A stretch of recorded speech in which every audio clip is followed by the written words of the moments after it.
साथियों नमस्कार। साथियों 8वें वेतन आयोग पर अब तक की सबसे बड़ी खबर आ रही है। 24 अप्रैल को 8वां वेतन आयोग अपना पहला दौरा उत्तराखंड की राजधानी देहरादून का करेगा और वहां पर वो चर्चा करेगा जो 8वें वेतन आयोग के लाभार्थी हैं, यानी कि शेयर होल्डर हैं, वेतनभोगी और पेंशनरों के साथ साथ वो केंद्रीय कर्मचारियों के संगठनों, पेंशनरों के संगठनों से भी चर्चा करेगा कि आप लोगों की क्या क्या मांगे हैं। इसी बीच इस दौरे के बीच नेशनल मीडिया में एक खबर आई है कि जो न्यूनतम वेतन है वो 18,000 रुपये से बढ़कर 47,600 रुपया हो जाएगा। साथियों दोनों खबरों पर चलते हैं। केंद्र सरकार द्वारा गठित 8वें वेतन आयोग 24 अप्रैल 2026 को देहरादून का दौरा करेगा, जहां वेतन और भत्तों को लेकर विभिन्न शेयर होल्डर के साथ चर्चा की जाएगी। ये आयोग नवंबर 2025 में गठित किया गया था और अब वेतन संशोधन को लेकर प्रक्रिया तेज हो गई है। इसी बीच एक खबर आ रही है कि 2027 के जून या जुलाई तक ये अपनी रिपोर्ट दे देगा केंद्र सरकार को, और केंद्र सरकार इसके ऊपर जल्द से जल्द फैसला करके 1 या 2 या 3 महीने के अंदर अंदर 8वां वेतन आयोग नवंबर 2027 तक लागू हो सकता है। पर उसी बीच हम आज की परिस्थितियां देखते हैं कि जिस तरह से ईरान, अमेरिका, इजराइल का युद्ध चल रहा है तो उसका प्रभाव भारत देश पे भी पड़ा है। आज हर एक चीज महंगी होती हुई जा रही है।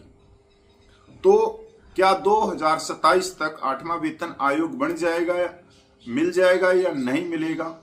तो साथियों मेरी राय इसमें बटी हुई है, क्योंकि 2029 में लोकसभा चुनाव है और मैं सोचता हूं कि अगर जनता को कम समय में, चुनाव से कम समय में कुछ भी दिया जाता है तो जनता याद रखती है। अगर आप उसको पहले दे दोगे 2 साल पहले तो वो भूल जाएंगे। ये हर एक सरकार का अपना अपना एक एजेंडा होता है। 24 अप्रैल 2026 को उत्तराखंड की राजधानी देहरादून का दौरा करेगा। ये दौरा वेतन, भत्तों और सेवा से जुड़े अन्य मामलों पर अलग अलग शेयर होल्डरों से चर्चा करने के लिए किया जा रहा है।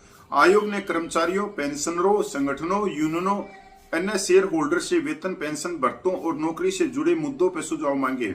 8वें वेतन आयोग का गठन 3 नवंबर 2025 को सरकारी प्रस्ताव के माध्यम से किया गया था और इसे अपनी सिफारिशें देने के लिए 18 महीने का समय दिया गया।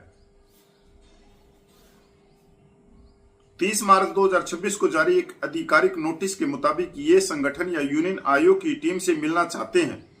अगर कोई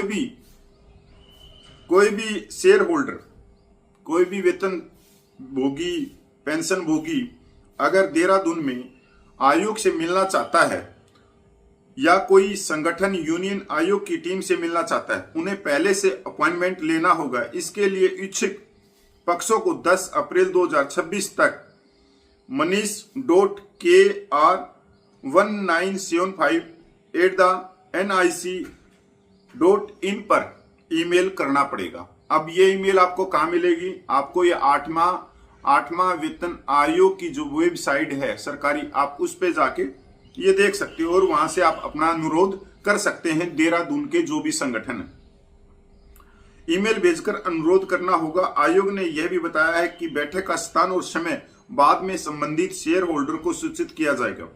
इन बैठकों के दौरान मिले सुझाव को वेतन स्ट्रक्चर, भत्तों और पेंशन लाभों से संबंधित अंतिम सिफारिशों में शामिल किया जाता है। बता दें ये फैसले लाखों केंद्रीय सरकारी कर्मचारियों, पेंशनरों को प्रभावित करेंगे। आयोग ने एसोसिएशन, यूनियंस, पेंशनर संगठनों, संस्थानों और व्यक्तियों से अपने विचार आयोग की शर्तों के अनुसार साझा करने को कहा है। ये शर्तें आयोग की आधिकारिक वेबसाइट पर उपलब्ध है। सुझाव जमा करने की अंतिम तिथि 30 अप्रैल 2026 है। सभी सुझाव आयोग के आधिकारिक पोर्टल के माध्यम से ही भेजने होंगे। 8वें वेतन आयोग की प्रश्नावली जमा करने की अंतिम तिथि 31 मार्च 2026 थी। पहले यह तिथि 16 मार्च 2026 थी, जिसे बढ़ाकर 31 मार्च कर दिया गया था। यह प्रश्नावली कर्मचारियों के वेतन, पेंशन, भत्तों और अन्य नौकरी से जुड़े पहलुओं पर प्रतिक्रिया लेने के लिए तैयार की गई है। अगर फिटमेंट फैक्टर 2.0 से 2.57 के बीच रहता है तो वेतन में काफी बढ़ोतरी हो सकती है। उदाहरण के लिए लेवल 1 का वेतन 18,000 से बढ़कर लगभग 36,000 से 46,260 तक हो सकता है। इसी तरह लेवल 8 का वेतन 1,22,000 से अधिक हो सकता है। साथियों, अब आते हैं इसी फिटमैन फैक्टर पे कि 2.0 2.57 अगर फिटमैन फैक्टर मिलता है तो कितनी बढ़ोतरी होती है। साथियों, कोई खास बढ़ोतरी नहीं। अगर 2.57 भी मिलता है तो सिर्फ और सिर्फ 10,000 रुपये की बढ़ोतरी है। अब आप खुद सोच सकते हो कि आज का समय क्या है, कितनी महंगाई। आप एजुकेशन को देखो, आप परिवार के लालन पोषण को देखो, आप आज शादियों को देखो कि उनके अंदर गोल्ड सिल्वर कितना महंगा है। आप मकान बनाने के लिए ईंट सीमेंट पत्थर रोड़ी क्रेशर को देखो, आप पेट्रोल डीजल बिजली गैस इन चीजों को देखो, कपड़ों को देखो, दवाइयों को देखो, तो आसमान छू रही। तो ये फिटमैन फैक्टर कोई बड़ी बात नहीं, क्योंकि मेरा कहना यह है कि जो लाखों कर्मचारी देश के विकास में भागीदार हैं, जो देश को चला रहे हैं, जो देश की रक्षा कर रहे हैं बॉर्डरों पे खड़े होके, तो उनको देखते हुए कि वो किस तरह से अपने परिवारों का लालन पोषण कर रहे हैं, नहीं हो रहा आज के समय।